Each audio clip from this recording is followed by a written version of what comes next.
What's up, guys? Just a gamer here, back with another video. Today I'm going to be showing you the top 3 budget decks to climb to legendary, or just climb to a higher rank. Not everyone's goal is to get to legendary. Some people just want to get higher rank. Not everyone has been playing Hearthstone for that long of a time and can get to legendary rank, which is fine. Just slowly progress. So the first deck we're going to be showing is a Zulatech deck.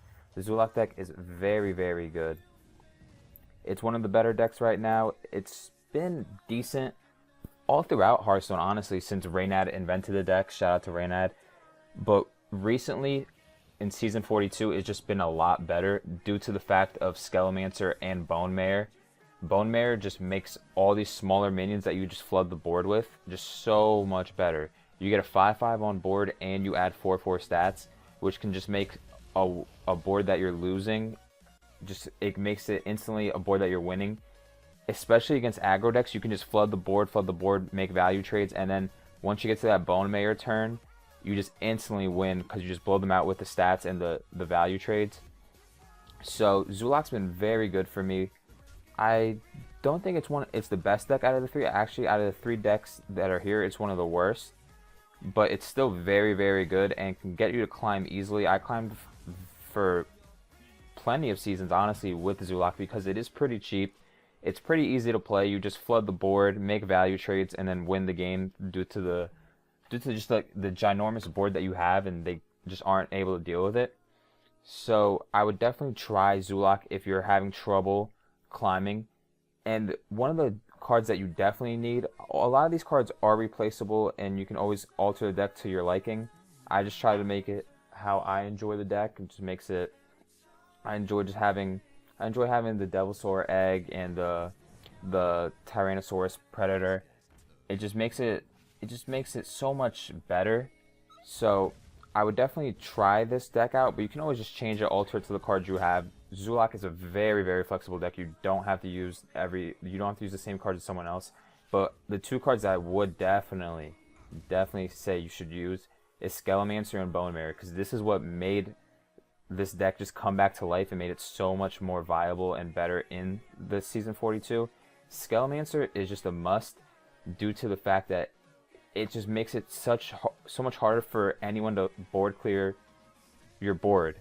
You have a 2/2 on board, and you have a 5-mana 2/2, which is obviously not good stats, but if it dies on their turn, you get an 8/8 in replace. So there's always the thought in their head that, yeah, I could clear their board, I can clear the Zulak board, but the Scalemancer is going to just revive an 8/8, and then I still have to deal with an 8/8 next turn, which a lot of decks can't deal with. They can't deal with the board and an 8/8 right after. So I would definitely say you need Scalemancer. It just makes it makes the one counter to your deck, which are constant board clears like Dragonfire or Lightning Storm or Flame Strike. It just makes what your weakness is just one of your strengths as well, because if you have Scalemancer on board, it basically cancels out any board clear that they can do. Or if they do board clear you, it'd probably take their whole turn, probably 7 mana Flame Strike, probably be their whole turn, and then you have an 8/8 on board to keep hitting face with. You can throw out more minions. Scalemancer is just so good, and it also just works so well with Bone Mare as well. You Scalemancer, when you Scalemancer, they generally just leave it there. They don't want to trade into it or kill it because they don't want the 8/8 revival, and then you can just Bone Mare onto Scalemancer. You have a 6/6 with taunt, and once they kill it, you get an 8/8 back. So it's very, very good. You definitely would need Bone Mare and Scalemancer in this deck if you want it to work out well. It's just the 2 essential cards, but everything else is pretty interchangeable. You can always have 2 Galactic Crawlers for pirates, because right now Prince Kelseth Pirate Rogue is very, very popular. That's what I'm playing against now, and I drew into Galactic Crawler, and it helped me win this game very easily. So I would definitely you can definitely run 2 Galactic Crawlers. You can take out Dire Wolves. You can take out Abusive Sergeants. You can just alter the deck to whatever you like. This deck is very flexible. So the dust that I said it costs is about how much? It's about 16-20 dust, but it's very interchangeable. You can drop dust. It can be a little more dust. It can be less dust. It's just all how you want to play the deck. But the one that I'm using now is 16-20 dust, and it's very, very good. So the next deck is Dragon Priest, but you add Inner Fire on it. I add Divine Spirit Inner Fire due to the fact of how popular Jade Druid is, if you can just make a 12-12 or a 6-6 in your opening probably like 5 or 6 turns, it's just so difficult for them to deal with, and it's so difficult for them to deal with that you can beat them out. Because the problem with regular Dragon Priest is if it goes late game against those type of decks like Jade Druid or Quest Mage, you just have no chance of winning. But if you do have the Inner Fire Divine Spirit, and you can make multiple just large minions, it's very, very beneficial, and it's very easy to beat those type of decks. I generally have like a 70% win rate against the Jades with Inner Fire Divine Spirit Dragon Priest, because they have such a hard time dealing with large minions. So I would definitely use this deck over just regular Dragon Priest. And a lot of people's discrepancy and hatred towards Dragon Priest is that you can't beat you can't beat aggro decks. They're always saying like it's very good value and you can beat all the mid-rangey decks, but aggro decks you can't win against. And on screen right now, I'm literally playing against an aggro druid, and I beat him pretty easily. I make him quit in like the first 2 minutes. You can still always flood the board. You still have things like Northshire Cleric, you have Radiant Elementals, you have Cabal Talon Priest, and you have Twilight Drake in your opening. You can have that in your opening 4 cards. You have an easy curve, a very good board, and just an easy, honestly, win. You can always have a good curve with this type of deck. And then you also have board clears. You have Holy Nova and Dragonfire.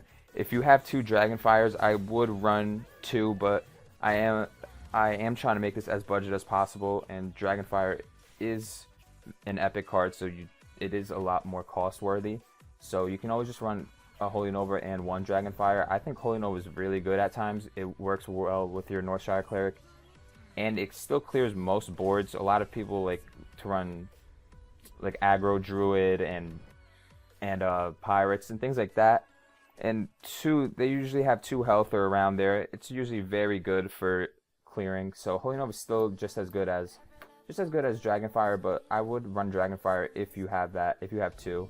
And then the last deck is the patented and just so loved throughout all of Hearthstone, make Hunter great, is the Midrange Hunter. This is definitely the cheapest deck, and it's honestly one of the best decks because it's just so simple to play, and it's so simple to play, and it's so fun, and it just wins against so many matchups if you can get a good curve.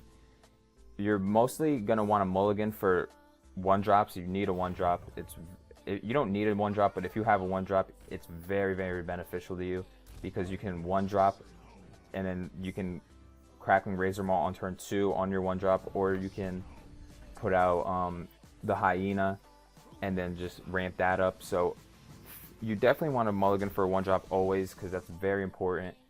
And this deck is just so powerful. Like on screen, I'm playing one of the most overpowered decks right now, Prince Kelseth.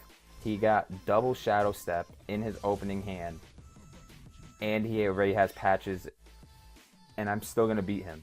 It just shows how powerful this deck is. There's so much value with the Grandmother, the Crackling Razor Maul, the Hyena. Bear Shark is also a very good card. A lot of people said Bear Shark wouldn't see play because it's just a 4/3 on turn 3, but there's not a lot of 3-mana 3-drops on the Hunter class. There's just mostly 1-drops, 2-drops. There's not really a lot of 3-drops, so you just really have Eaglehorn Bow. And Bear Shark just makes it so much better because you can 3-drop. It's a 4/3 and it can't be targeted. And then turn 4, you just Houndmaster it, and now it turns into a 6/5 that can't be targeted by anything, which is just very, very good, which is why I put 2 Bear Sharks in this. I run 1 Tundra Hino and only 1 Savannah Highmane. Savannah Highmane shouldn't really be... You don't need 2 because you don't really want to go too late game with this. You want to kind of just burn them out early. So if you do have the Highmane on turn 6, I would definitely play it, but it's not a necessity. Your goal is just to burn them out early and then get them to the point where they're so low that on your last couple turns you can just keep hero powering them and hopefully draw a kill command and then kill them that way, or just have the board and kill them the other way. So you don't really need 2 Highmanes. You only need 1 Rhino too, because you're not really too reliant on that. That's that's just beneficial if you can Rhino and put out like a good combo like Rhino, and then turn 6 you can get a high main and charge 6 to the face. So this deck is definitely, I think, ideal. I wouldn't really try to change this up. I think this deck is fine. You can always have replacements like Kindly Grandmother. Not everyone has. You can find a replacement for that. I used to run the 2-drop that empowers one of your beasts. So you can always just change it up. Kindly Grandmother though is very, very good. I wouldn't recommend running this deck without it. You'd still win, but you'd definitely see a lot smaller win rates. But these are definitely the top 3 budget decks right now to climb to Legendary, so I definitely recommend to try it out, and please enjoy.